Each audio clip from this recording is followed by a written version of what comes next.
Hi, everybody. Welcome to University High School. My name is John Brown. I'm the director of bands. We're here with our other band director, Jeff Willis, and one of our band parents, Mr. John Marsden, who also works as our kind of digital sound designer. All of our band programs have been put in a really strange position lately. We're being told that it's not safe to come back for full-scale rehearsals, and of course we want to keep our students safe. And yet at the same time, many of us are being asked to put together musical performances and especially put together sound and entertainment for some of our football games. And so we want to figure out, how do we support our school and still keep our students safe? So today we're going to be demonstrating how to use some free software to edit individual student performances together into an ensemble performance. And that's a great kind of alternative. It's a way to keep your band together if you're not ready to come back face-to-face yet. I know just a lot of people aren't ready to come back face-to-face. There's a lot of different perspectives, different levels of comfort. John, you're a parent. How have you? What option did you choose for your child? Actually, we let our daughter make the choice, and she chose to do the virtual school for now. And some of that was related to COVID, and some of it was related to a personal choice in terms of what was best for her. Yeah, I think everybody's in a different situation. I know for a lot of my classes, some of my classes, we have no students who chose the face-to-face option. Some of them just for learning purposes, and some of them because they just didn't feel comfortable being back. How big is your biggest class right now? 6. No, symphonic band, which is I think 12. Yeah. So again, how do you put together an ensemble performance if you have students who aren't willing to come on campus? So today we're going to show you how to do that. And you're going to start by downloading some free software. The first thing you're going to need to do is download Audacity. It's free and a very useful program. Just go to audacityteam.org. Once you're there, there's going to be an actual big blue button that says Download Audacity. Click on that and follow the instructions for your operating system. Once you've done that, you're also going to want to go to the Download menu and get 2 of the plugins. Scroll down to the bottom, and what you want is the lame MP3 encoding library and the FFmpeg import-export library. Click on those links and follow the instructions for your operating system. Once you've downloaded Audacity, the next thing that you're going to need to do is create the reference track. And this is really important. John has done some editing, and he can kind of explain why.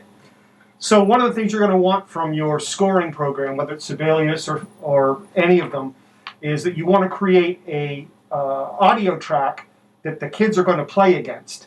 And it needs to be set to a click if possible, so that you're providing timing information for the kids that are playing to this. Now remember, they're sitting at home listening to stuff on headphones, trying to play along. So you want to make sure that there's a good click there, and you want to make sure that the kids understand what it is they're listening to, because there's 2 things happening. We're providing timing information, and we're providing harmonic content so that they can tune to the track, just like they would do in a normal ensemble situation. They're tuning to one another. But in the situation where they're home by themselves, the only thing they have to tune to is that reference track. Yeah, basically this takes the place both of the ensemble and of the conductor. And so it's really important to make sure you get the reference track right. And the more information that you provide for the students, the better their experience is going to be, and the better the product is going to be as well. So for instance, beyond just having a click track, you want to maybe also think about having a conductor track, and we'll explain how to do all of this. And in the conductor track, you may be doing count-ins, especially if there's tempo changes in the music, or you may be doing cut-offs, because one of the things you're going to realize quickly is that unless your kids are super great at counting, they may not all end at the same time. And when you put that together, that becomes problematic just in terms of the overall quality. So the easiest way to do this is if you have the ability to enter your stands tunes into Finale or Sibelius or some sort of music editing software, or even better, if you already have them entered in there, you can actually create the MIDI track and the metronome track directly from there. So here's how you do that. So the first thing that we're going to do is open up the MIDI file for your stands tune. So we're going to open up Sibelius and find the stands tune that we're looking for. So we've already got that loaded in, and you can see all the parts. So now we want to go to Create, up at the top in the menu, Create, and then Instruments, and we're going to add a percussion track.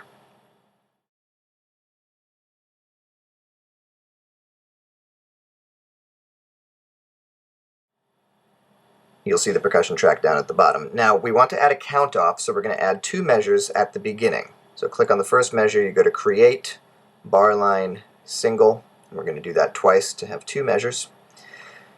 And then we're going to copy the first measure of the horn parts over into measure 3. Now we're going to add the count off into the percussion part. So 1, 3, 1, 2, 3, 4. And then we're just going to copy the measure of quarter notes across the rest of the piece to use as a metronome.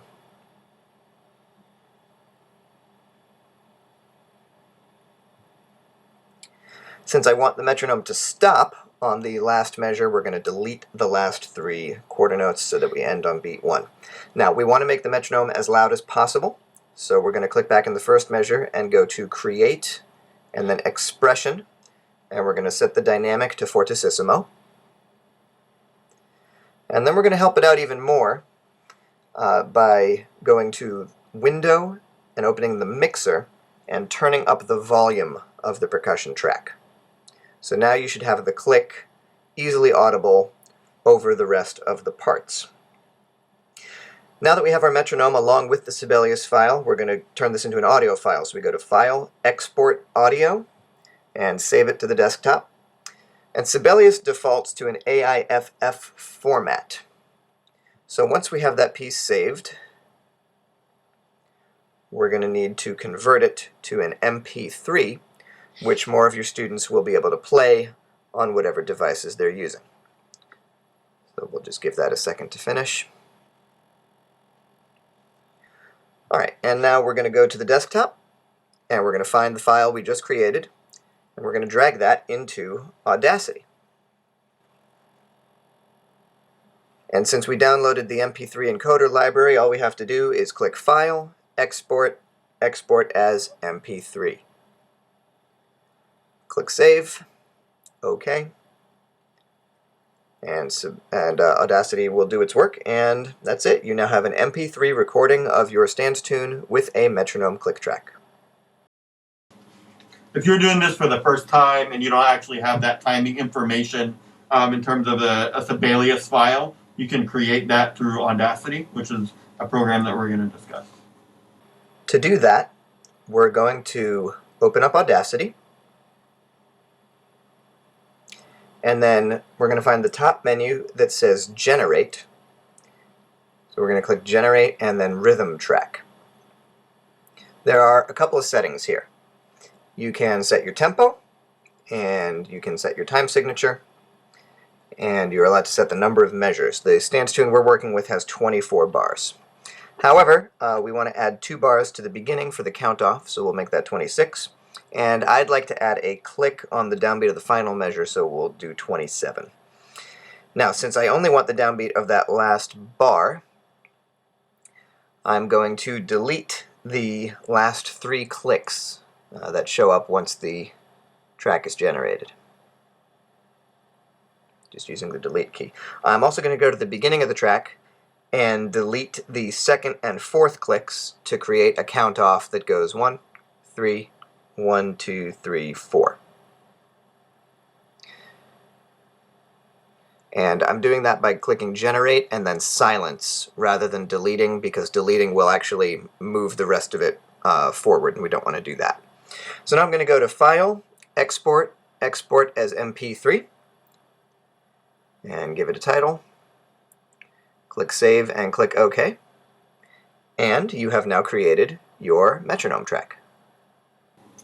Now, if you have a really great recording from a tempo perspective of a live performance of your song, maybe from a past year, you can also add that in to the Audacity click track. So you can see that our metronome track is already open in Audacity, and we're going to go ahead and drag our live performance of the stands tune in. And what we're going to try to do is, we've got some noise at the beginning of the live performance track, so we're going to highlight that, and we're going to go to Generate, and then click Silence, again, just to get rid of any opening sounds there. And then we're going to use the time shift tool to try to line up the beginning of the tune with the end of the count off. So we're going to go 4 more, so we got 1, 3, 1, 2, 3, 4, and then we'll line it up there. Okay? And you might want to just go ahead and play it as a trial and error kind of thing to see if it works.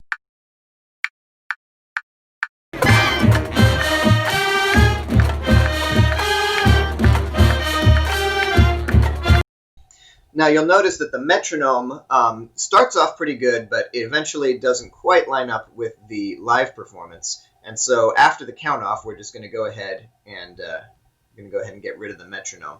And be careful not to delete the actual live performance as well. So we just want to get rid of the end of the metronome track. And then you might want to adjust the volume of the click track and of the live performance, probably lower the volume of the live one, raise the volume of the click track. And that should give you a live performance that the students can play along with a nice click to get them started.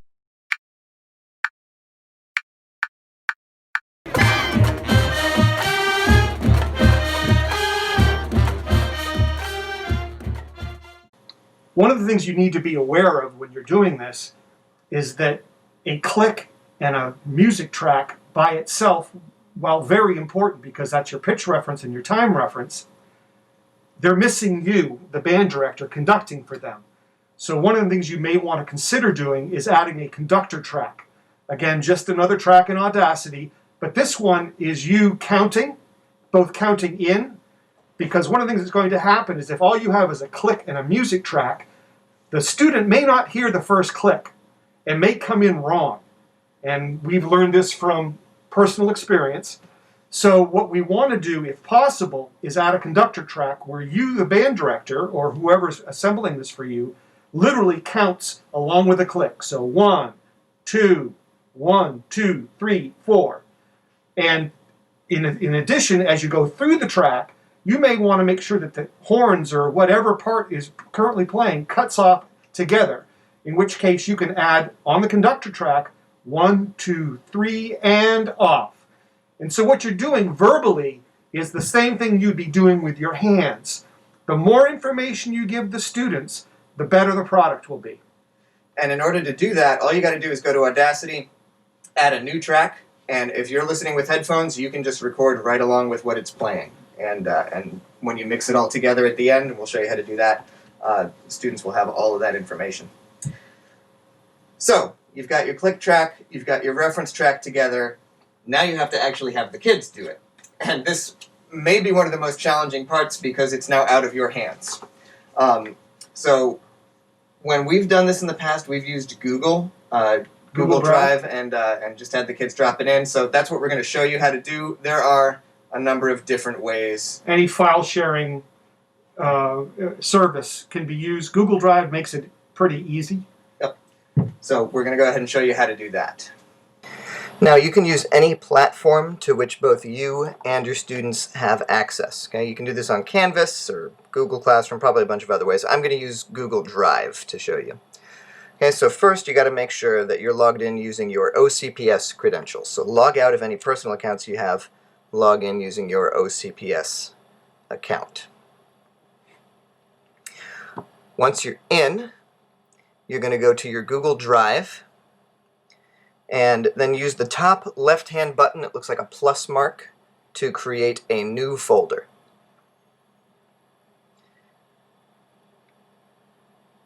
Okay, go ahead and name it whatever you want. I'm going to name it Ensemble recording for individual files and click Create. And once the new folder's there, go ahead and open it up. And the first thing that you're going to want to do is put the parts and your reference track into the folder so that your students can access them. Okay, so you can just go ahead and drag those in. So make sure the reference track and the actual physical parts they're going to be playing, unless you've gotten it to them some other way. Now, the default setting is that only people you individually invite can see the folder. So to give your students access, you got to go up to the title and edit the sharing settings. So click Change Link to Orange County Public Schools under the sharing settings. And that will allow any verified OCPS account to view the folder. Since we're going to want students to be able to add their own assignments too, we're going to set it to Editor. And it says anyone in this group with this link can edit. That does allow students to both add and delete files. So if you want to trade ease for security, you can use Canvas or another platform as well. Okay, you just copy the link and send it to your students. Now, when the students come to this drive, they're going to want to use the plus button to create their own folder with their name on it. And then they can just drop their audio recordings here, and you'll have instant access to them. So in our experience, having done this toward the end of last year, we've discovered a few things that you want students to do and a few things you don't want students to do. First of all, know that their phones are actually remarkable recording devices. The mics in them are actually pretty good, and they're pretty forgiving.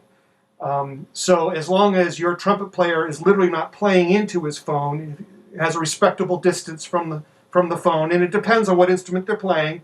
The flutes and the woodwinds could probably be much closer to it, and the trumpets and percussive devices and anything that's super loud probably needs to be 4 or 5 feet back from the phone. But in general, the phones themselves are pretty remarkable and very forgiving. Now, if you've got students who are using their school laptops to do the audio recording, you may have noticed during distance learning in the last couple of weeks, Launch Ed, during the last couple of weeks, especially brass players, French horn and trumpet, any kind of shrill sound, if they're very close to the laptops, that will distort the sound. So I know like higher instruments need to be kind of far back, really on the other side of the room, if you're going to be using the school laptops. So it would be better for those kids to use a smartphone if they have one, but if they're using their school equipment, make sure they've got some distance, and bottom line, just have them check before they turn it in. Right, it's even before they turn in, before they record it, just kind of do a test run the first couple of measures or so, and for themselves go back and listen and just give them a little bit of information, right? Just like, hey, if it sounds distorted, experiment with, and just give them some instruction. If you're in your room, try a different room in the house, maybe go on the back porch, or I don't know, just give them different things so that they at least on their end can explore, so we can start to eliminate that kind of thing. So a couple provisos, the things that have to happen. They need to have a set of headphones or in-ears of some kind so they can hear the track. They cannot play the track back in the room and record their part simultaneously, because you'll have the sound of the track in the recording. They have to be listening to the recordings in their headphones or their earphones. The second thing to consider,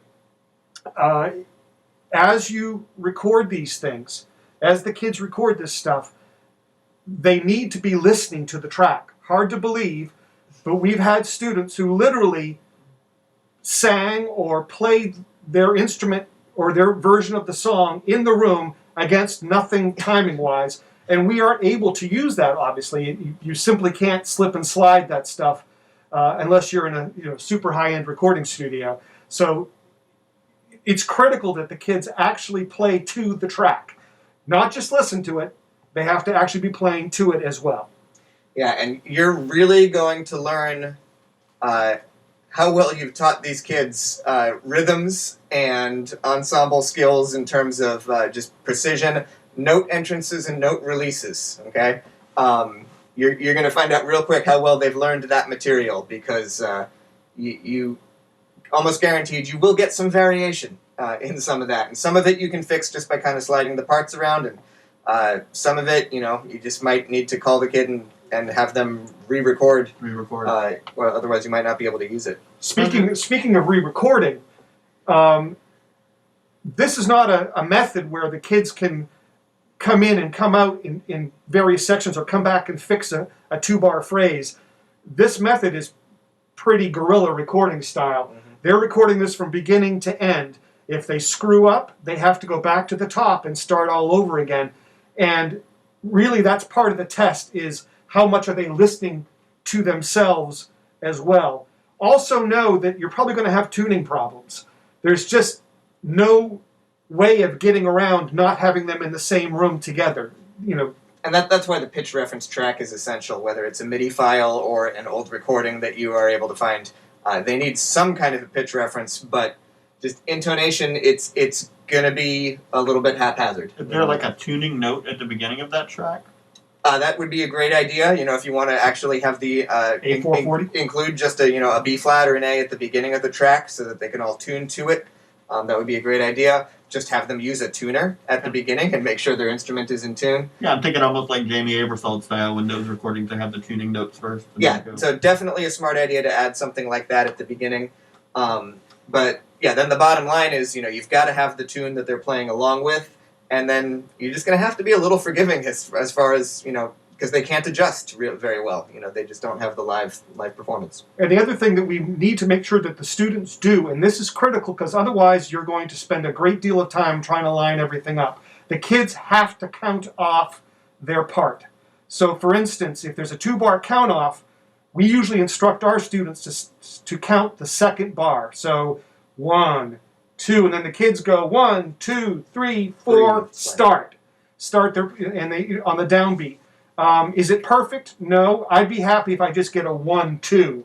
It gives you a reference so that you can line these tracks up, because you may end up with 50 tracks, 50 different recordings that you have to then synchronize together. So the more information they can give you up front, something that you can glom onto and line up, the easier it will be for you on the back end. I was going to say, yesterday actually, I was recording a few of the tracks for the one that we're using as a reference, and don't judge the percussive style by any means. But I was going to say, the count off itself was tap on the MIDI track is like a snare drum tap, tap, tap, and outwardly I counted off. Just because kind of understanding this process a little bit better.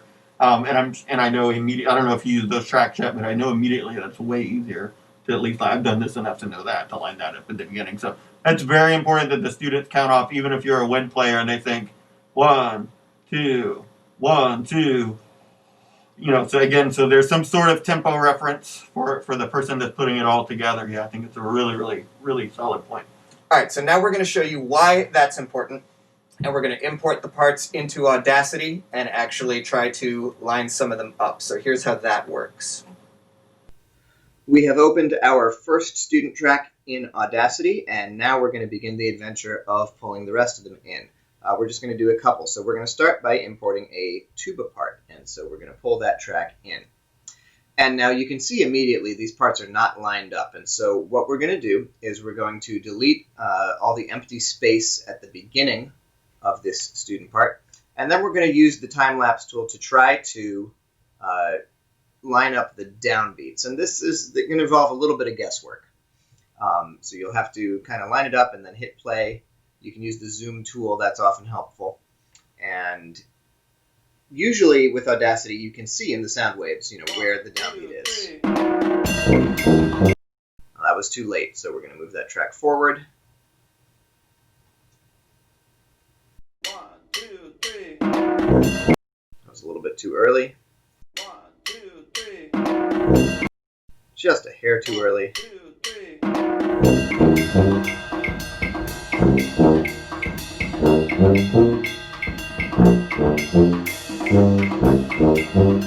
All right, and that is close enough for marching band. So let's go ahead and add in a low brass part.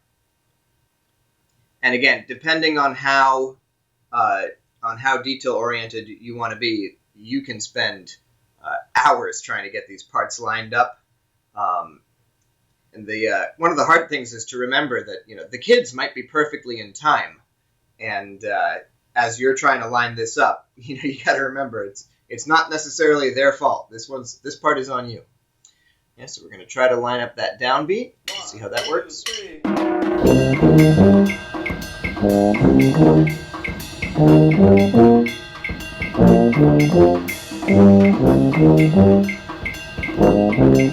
A hair late, so we're going to move that euphonium part forward just a little bit. All right, let's try that.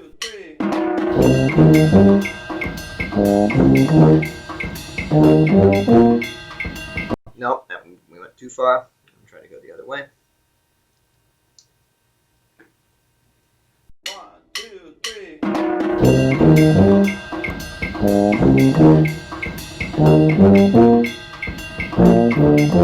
Okay, we're going to add in, and we also noticed that the sound is clipping here, so we're going to turn the volume down on these tracks. If you keep all the tracks at their default import volume, pretty soon the whole thing is just going to clip and distort. So we want to keep the volume down on all these tracks.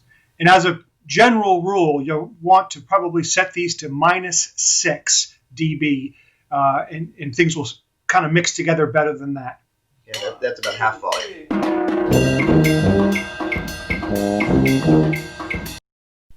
Okay, we're going to try pulling in a melody track. The empty space at the beginning of the track, and then use the time shift tool to try to line up the downbeats.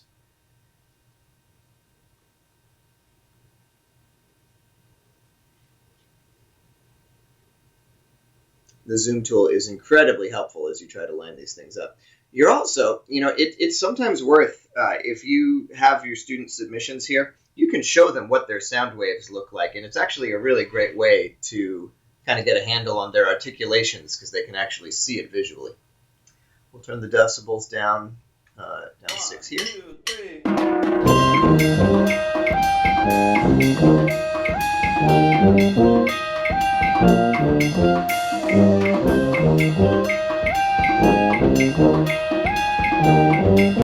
And we're going to try adding one more melody instrument in.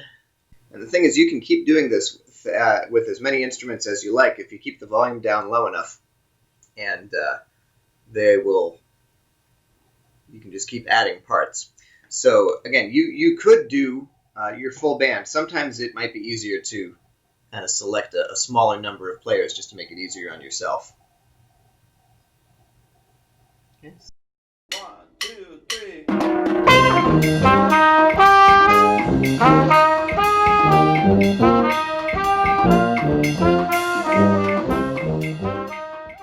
And so once that's done, you're going to have a great MP3 recording that you can provide to your parents, your community, your administration.